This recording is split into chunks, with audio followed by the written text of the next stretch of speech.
जय श्री कृष्णा मेरी soul family आध्यात्म आपके अपने चैनल पर मैं नंदा आप सबका बहुत बहुत स्वागत करती हूँ। श्रीमद् भागवत महापुराण का अष्टम स्कंध श्री मत्स्य अवतार की कथा चल रही है।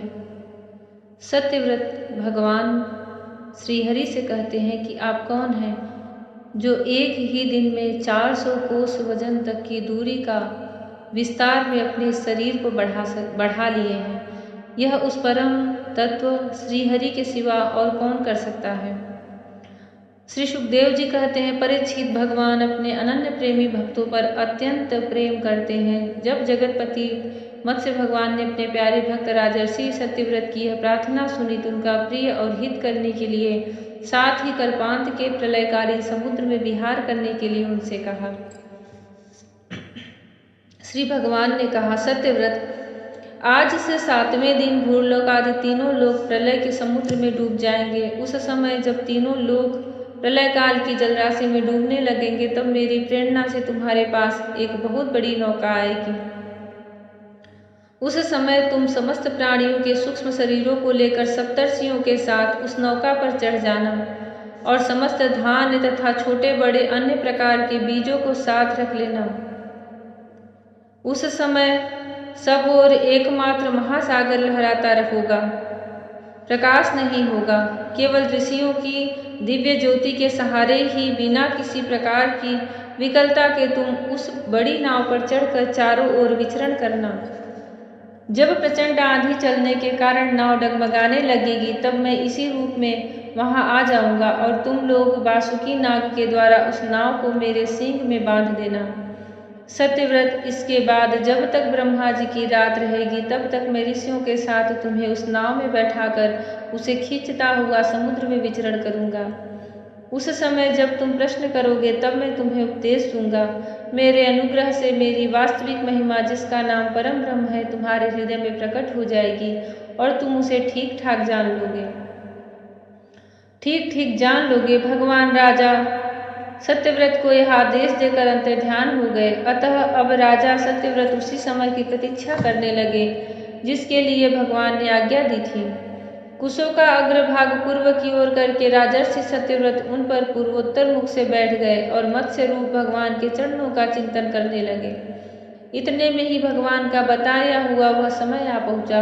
राजा ने देखा कि समुद्र अपनी मर्यादा छोड़कर बढ़ रहा है। प्रलय काल के भयंकर मेघ वर्षा करने लगे। देखते ही देखते सारी पृथ्वी डूबने लगी। तब राजा ने भगवान की आज्ञा का स्मरण किया और देखा कि नाव भी आ गई है। तब वे धान्य तथा अन्य बीजों को लेकर सप्तर्षियों के साथ उस पर सवार हो गए। सप्तर्षियों ने बड़े प्रेम से राजा सत्यव्रत से कहा, राजन तुम भगवान का ध्यान करो, वे ही हमें इस संकट से बचाएंगे और हमारा कल्याण करेंगे। उनकी आज्ञा से राजा ने भगवान का ध्यान किया। उसी समय उस महान समुद्र में मत्स्य के रूप में भगवान प्रकट हुए। मत्स्य भगवान का शरीर सोने के समान देदीप्यमान था और शरीर का विस्तार था 4 लाख कोस। उनके शरीर में एक बड़ा भारी सींग भी था। भगवान ने पहले जैसी आज्ञा दी थी उनके अनुसार वह नौका वासुकी नाग के द्वारा भगवान के सींग में बांध दी गई और राजा सत्यव्रत ने प्रसन्न होकर भगवान की स्तुति की। राजा सत्यव्रत ने कहा, प्रभु संसार के जीवों का आत्मज्ञान अनादि अविद्या से ढक गया है। इसी कारण वे संसार के अनेकानेक क्लेशों के भार से पीड़ित हो रहे हैं। जब अनायास ही आपके अनुग्रह से वे आपकी शरण में पहुंच जाते हैं तब आपको प्राप्त कर लेते हैं। इसलिए हमें बंधन से छुड़ाने वाले वास्तविक मुक्ति देने वाले परम गुरु आप ही हैं। यह जीव अज्ञानी है, अपने ही कर्मों से बंधा हुआ है। वह सुख की इच्छा से दुखप्रद कर्मों का अनुष्ठान करता है। जिनकी सेवा से उसका यह ज्ञान नष्ट हो जाता है वे ही मेरे परम गुरु आप मेरे हृदय की गांठ काट दें। जैसे अग्नि में तपाने से सोने चांदी के मल दूर हो जाते हैं और उनका सच्चा स्वरूप निखर आता है, वैसे ही आपकी सेवा से जीव अपने अंतःकरण का अज्ञान रूप मल त्याग देता है और अपने वास्तविक स्वरूप में स्थित हो जाता है। आप सर्वशक्तिमान अविनाशी प्रभु ही हमारे गुरुजनों के परम गुरु हैं। गुरुजनों के भी परम गुरु हैं, अतः आप ही हमारे गुरु बने।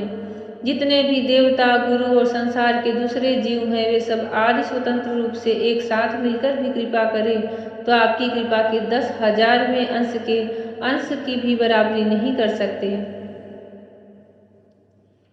प्रभु, आप ही सर्वशक्तिमान हैं। मैं आपकी शरण ग्रहण करता हूँ। जैसे कोई अंधा अंधे को ही अपना पथ प्रदर्शक बना ले, वैसे ही अज्ञानी जीव अज्ञानी को ही अपना गुरु बनाते हैं।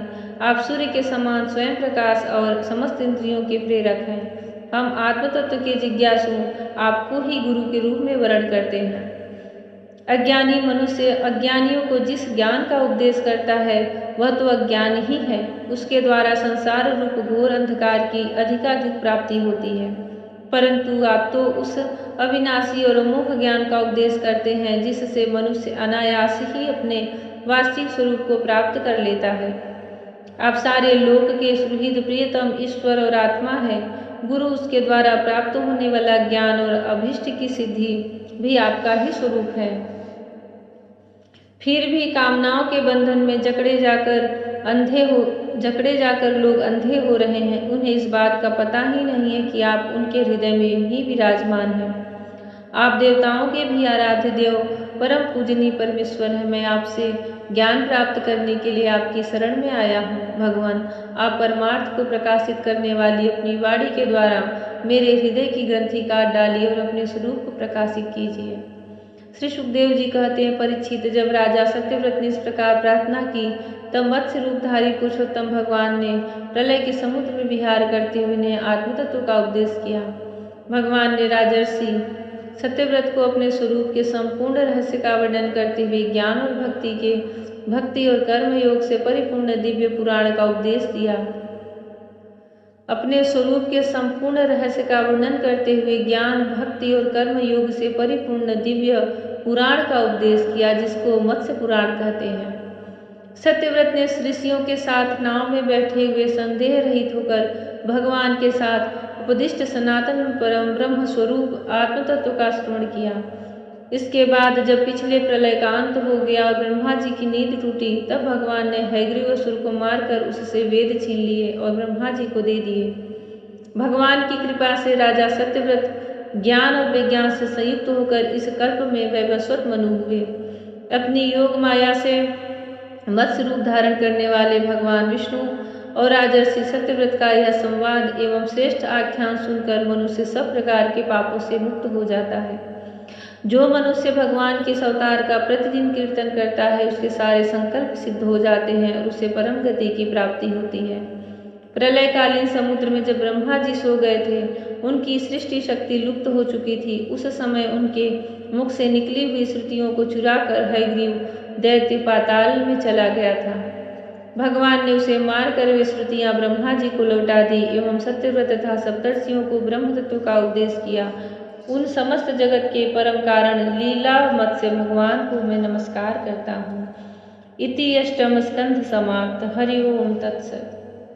आज श्रीमद् भागवत महापुराण का अष्टम स्कंध समाप्त हो रहा है। मत्स्य भगवान के अवतार की कथा के साथ इस स्कंध की भी समाप्ति हो रही है। भगवान श्री कृष्ण गणपति सबका निर्विघ्न श्रीमद् भागवत महापुराण पूर्ण कराए।